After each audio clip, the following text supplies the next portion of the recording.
And we're back in the Red Earth Productions studios for another edition of YBMcast. We appreciate you guys joining us. I got my partner over here, Mitch, as always, talking some youth baseball. Mitch, how you doing? Doing well, sir. Thank you. As always, YBMcast is powered by Game 7 Baseball. Dave and Dave doing a good. We got the off season coming up here, and they're working behind the scenes, and we're going to have them, I'm sure we'll have them here and there. We're going to keep talking Game 7 Baseball as always. Fall finishing out, season over. Everybody's kind of going, moving on to whatever other sport they're doing, right? I don't know that. Softball goes. Well, we're still going for a while. We have districts in softball coming up, but and then we play them till like mid-November. Here. But I tell you what, I'm running a 14U team right now, and they're like, so how long do we get to continue this? When you're shutting us down, I'm like, I want to shut you down kind of in October. Like, no, let's get to work. Man. And I'm like, we need some shutdown time. I said, all right, I'll develop a plan. So we're gonna do strength and conditioning for my group. I think that's where it should be. You should be shutting down at this point and just working out. Get in the weight room. We're doing flexibility stuff, mobility training, speed, footwork. You'll get a chance to get that bat picked up again. And get your swings, and you can still get your swings. At home and things like that. Take a little break. It's always good. There are those kids that don't want to though. And that's what we're going to talk about a little bit today, right? Yes. Game7baseball.com. Love you, Dave and Dave. All right, here we go. Today we're talking probability. Probability of how many players. And let's go to the pièce de résistance, right? The Division I, NC2A, AA Division I. And this is Division I, period. This has nothing to do with Power 5 conferences. This is Division I baseball. And I like to bring this discussion to bear. And we want, as you're watching, parents, coaches, players, whatever, comment below. Throw your comment in there. We want to hear from you because, you're a subscriber and you've already subscribed. And if you haven't subscribed, please hit that subscribe button, hit the dinger, get your notifications. And if you've subscribed and you're not getting your notifications, hit that bell, hit that dinger, because then you'll know when we're up talking about these important issues. Yeah, this one's really, I think this is the shock. This is the shocker once they get this kind of information on what is actually out there. And plus, if you're commenting, there's a lot of folks out here that have experience of coaching college sports, played college sports, played at the NCAA Division I, and they can give you some feedback. So put those comments out there so they can get read and get talked about so you can get as much information as you need. Overall, a little over 7% of high school athletes, about 1 in 13, go on to play a varsity sport in college. And less than 2% of high school athletes, 1 in 57, folks, 1 in 57 go on to play at NC2A Division I schools. For addition, and so for additional focus here, you're talking about 2.2% of 482,000 athletes. That's just baseball. Just baseball. Just baseball. And that's Division I. Now, we're not talking about just Power 5, folks. That's Division I, period. There's a lot of Division I schools out there. Yeah, I think there's like 290 something 292 like or something with COVID kind of shutting down some of the programs. I think there was like 290 something I saw last. Eastern Illinois, Southern Illinois, Carbondale, right? That's Division I. Is SIUE Division I or are they Division II? I think they're Division I. Are they Division I? They're in Division I in other sports, so I'm making an assumption here. I don't know for certain. I should know that. I think they're D1. SEMO Division I, right? Yep. There's a lot, and they're good. They're good. They're a good D1 program. Missouri State is Division I. They're not in a Power 5. Wichita State. There's all kinds of schools. Little Rock, Arkansas, Little Rock, Division I, right? Pine Bluff. So, and I know these are all people are going, what? Really? Yeah. Yes, Division I. So out of these 2.2%, how many? Then you're talking about how many of those actually go to Power 5 schools, and that becomes now. This is. All these statistics are from a study that most everything's been done. This was 2017. And I don't think there's anything been done since. But still, this is still pretty relative, I believe. Yeah, I think the NCAA actually has some of that information. It's a little different than what you have here that they will produce, after every signing year or whatever. And it is consistent. For the last 10 years, it's been this consistent in sports with the numbers that you have in front of you. And this here is a Varsity Odds 2020. This is 2020, okay? Odds of a U.S. high school male athlete playing college baseball. 8-1 odds of making any college roster. Odds of making an NC2A Division I roster, 47-1. Any Division I roster. What are the chances of high school athlete making the transition to play to college level? We compared the number of athletes participating in varsity sports at U.S. high schools to the number of college student athletes. And we'll put these links. It'll be in the show description below, guys. Overall, a little over 7% of high school athletes, which is what the other study said, 1 in 13 go on to play a varsity sport in college, and less than 2% of high school athletes, 1 in 57, go on to play Division I schools. There you go. And this number is higher from 2002, which is 507,883. College U.S. men, 60,996. NC2A Division I U.S. men is 10,782. That's 12% of that playing Division I. Or no, 2.1% playing Division I. Playing college is only 12%. All of college baseball. From what I understand, it's all of NCAA. Yes, it's NC2A. Yeah. We're not talking NAIA or JUCO, I believe. This is all just, I think, Division III, Division II, and Division I. Correct. And I think it even includes the Christian Athletic Association, too, the NCAA. I'm not sure. Does it? I think so. At least that's what, the last report I read on this had that in there. Because I like to do this research, too. And it's out there available to you because this is information we need to feed parents. Why? It's factual information to give you odds to make the best decisions for your athlete, in my opinion. Okay. And not have little Jimmy at 10 years old because he's a stud at 10 thinking that he's going to have a D1 scholarship. Because I look at those numbers and I think 47-1, I'm thinking that's 3 full teams. There's one kid that's going to go play baseball out of 3 teams at the NCAA Division I level. One kid if you have 3 teams in your area, and it's crazy to think about. Like I use it to now because we have such a talent in the GACs, with Timberland, Howell, all these groups. You just think about all those kids. A lot of those kids are playing college baseball, but there's a lot of surrounding schools that are not. And not all of them are playing D1. Having the discussions with some of these coaches and realistic thought process about when an athlete, you know how many really good athletes are at Tampa University, that Division II powerhouse that, Justin and I, when he was looking at college and whatnot, we saw them and we pulled up. What were they, 52-1 or something like that, son? I know some. That's almost unheard of. I know some kids that played there, and they spent time in the minor league systems of a few organizations, and some have made it to the big leagues, and that's another level. Central Missouri, the powerhouse that Central Missouri is, the Mules up there, and they're just different. And I think what we're trying to do is bring some perspective to parents helping their children make decisions.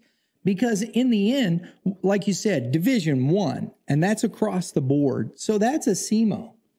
Why would you go to SEMO? What's the school like? What's the academics? This doesn't mean you can't say, I want to play Major League Baseball. Right? Yeah. Local kid, Justin Dearden, went to Eastern Carolina, I think, transferred to Jeffco, went to SEMO. Got undrafted with the COVID year and ended up picked up by the Astros. And he's already made it through 2 levels, and he's on the rise. And he went to SEMO. He, raked down there, and he got noticed. You still have NCAA stats at all these locations. So, if he would have gone to a Vandy, would he have been able to play right away to show those skills off? And some of that stuff has to matter. What is your skill set? Are you a next level kid? Are you just a kid that's going to have to fight for 3 years to get your senior year chance to play? I want to look at this with you real quick. And we do a lot of work with PBR, Missouri, and enjoy Kevin Mulder. And he's always I love the way Kevin talks about this in the fact of putting things in a reasonable situation for kids, because I want to show you something. And I think this is very interesting. And this is the whole state. We're talking about the state of Missouri, right? And when you start talking about Power 5, okay, we're looking at rankings here, and we're still, there we go. Boom, boom, boom, rankings. All right, this is, I believe we've got the, hang on, I'm sorry, I messed up. I'll get there eventually.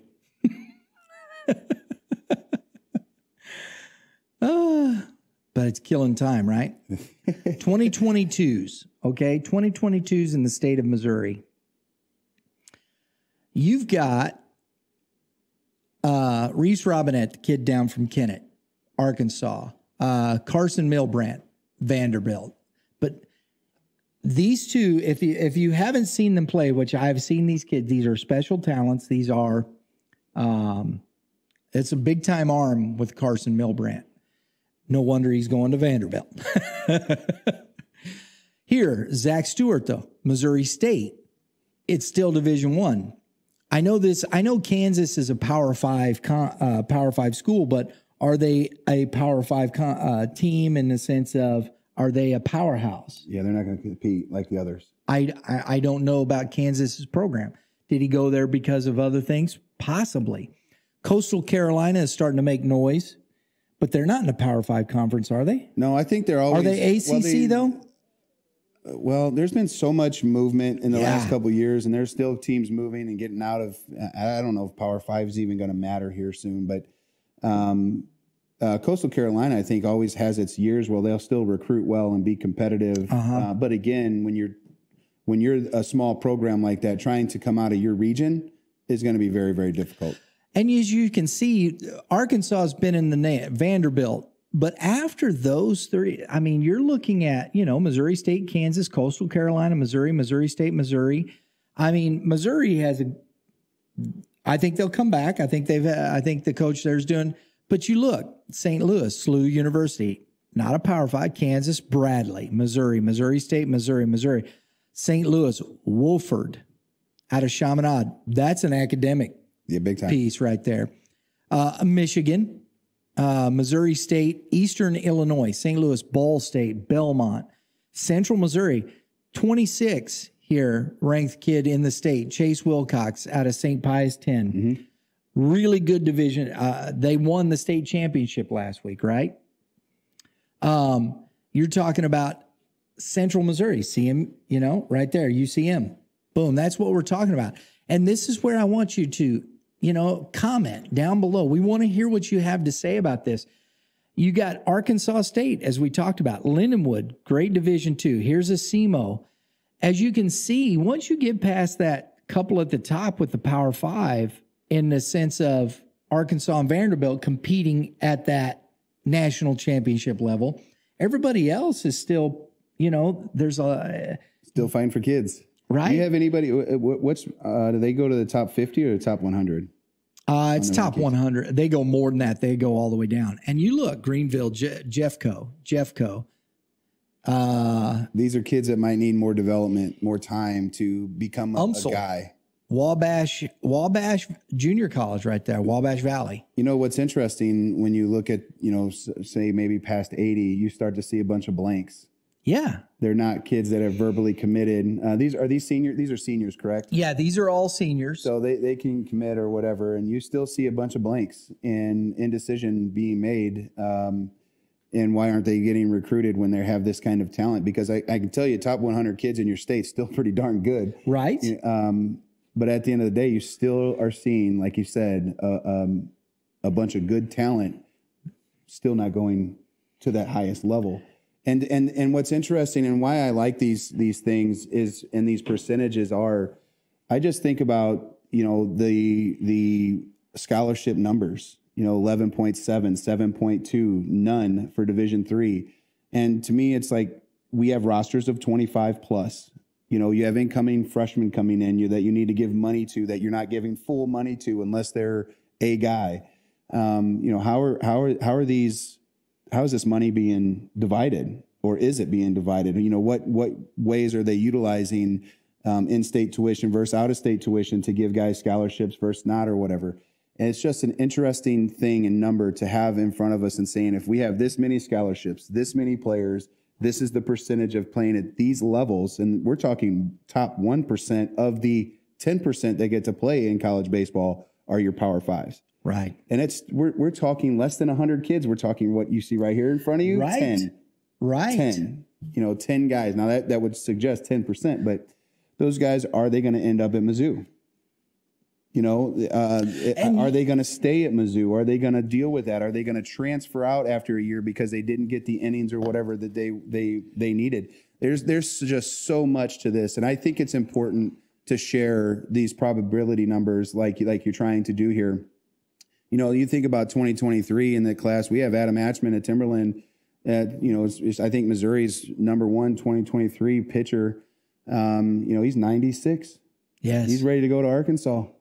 And I'm just thinking to myself, that is a different level kid. And then when you look, you get some of that 2023 group.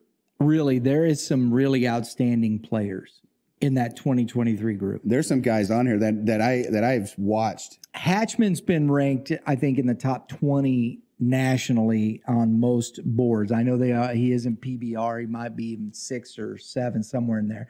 Arkansas. Then that Nazan Zanatello, CBC, Miami.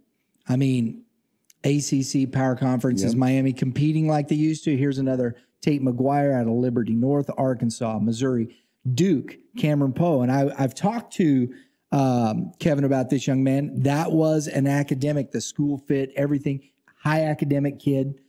That's his fit. Yep. Right? Missouri. And I think these are the interesting things. Yeah, it's a Power 5 conference, Duke, but it went because of the academics. Something takes you away, if you want to go to be a criminal justice kind of guy, you might not be able to go to the school you want to go to. And so those decisions have to, that may be a poor example, but those are decisions you have to make. And where you're at the top 16 guys, and you got, I think all of those top 16s, I think all of them are in Power 5 conferences. Yep. And those are 16 of the best players in the state. Yeah. And Missouri is doing a good job in their own backyard. They're dropping down a couple of kids out of Springfield Catholic, right? And it's pitching, pitching.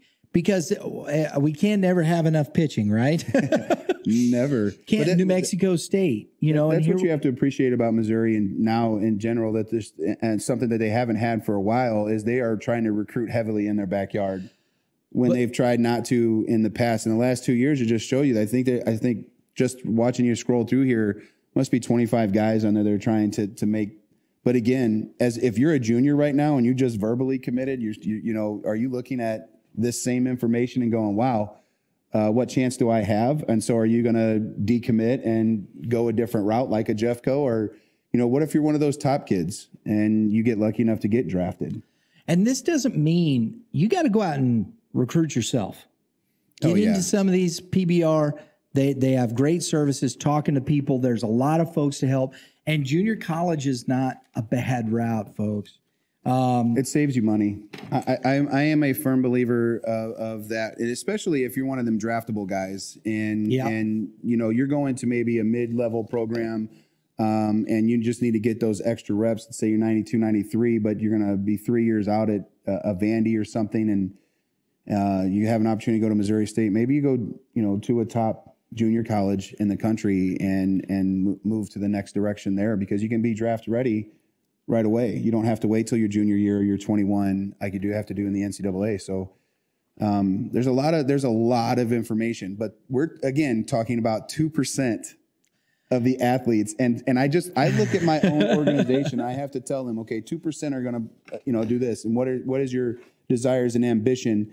And it's like, I want to play college baseball. And I said, okay, well, you have a 10% chance. So 1.2 kids out of the 12 that we have is going to play college baseball. And are you better than that athlete? No, I'm not. Well, what are you going to do to make you the recruitable athlete over this guy? And I'm not trying to do that to be mean or disrespect any kid, any athlete, any family, whatever. But the information gives us facts and truth. And so at the end of the day, if you're not one of the better kids on your team, the NCAA might not be for you. And I'm not saying you can't grow to that. I'm not saying you can't grow to that. These are 15, 16-year-old kids.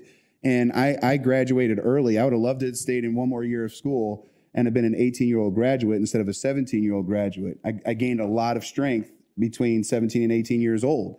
And it could have been impactful for me. It could have. I don't know. Right. I mean, once I got to college, I did not work very hard. That's a whole other story. There's one more point I want to make real quick, and we'll finish this up here. Approximately 1 in 200, or approximately 0.5% of high school senior boys playing interscholastic baseball will eventually be drafted by an MLB team. 0.5%. That doesn't mean you can't work to achieve and push and press and push and press. It's just understanding the level of commitment it takes and what that is. So my point to that is, make sure you're thinking about scholastic. Make sure you're thinking about what there's so many guys. I've just talking there now out of baseball, retired from playing minor league baseball. They didn't get to that level. Mm-hmm. What are you going to do at that point? It's important having those conversations with your parents, with your club members. What are you doing? Where are you? How are you preparing yourself for that? Sometimes it's better to be lucky than good. To fall into the right situations to get to that next level, right? And it just goes to, again, growing up, when my teacher used to say, "What did you want to be when you grew up?" And I was like, wanted to be a Major League Baseball player. And I had an English teacher who would always say, "Well, 1 in a million." And I was like, 1 in a million. So there's 2 people in St. Louis that's going to make it. And I'm going to be one of them. And little did I know that you have to work much harder than I did to get there. And what's interesting, it's not just physical skills, it's mental capabilities. Yes. It's the nutrition. It's so much. And, I go back and look at it and it's like, I didn't have nutrition and all this stuff when I was a kid. Neither did nobody else. Nobody else did either. No, everybody's still eating McDonald's. What did separate everybody? Most kids are eating McDonald's still today, bro. Well, their French fries are good. I'm not sure about anything else. I better not say that, just in case McDonald's wants to sponsor us. Sponsor, yeah. There you go. I love McDonald's. There you go. Breakfast. McDonald's breakfast. I fixed it. Leave us a comment, folks. Get those comments. Tell us what you think of the conversation. We'd love to hear from you.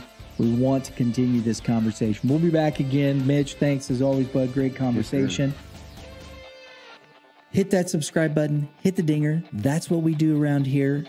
Everybody have a great day in the Lord. All you pitchers, keep throwing strikes. That's how you get there. And you hitters, this is really how you get there. Hit them where they ain't. We'll see you next time.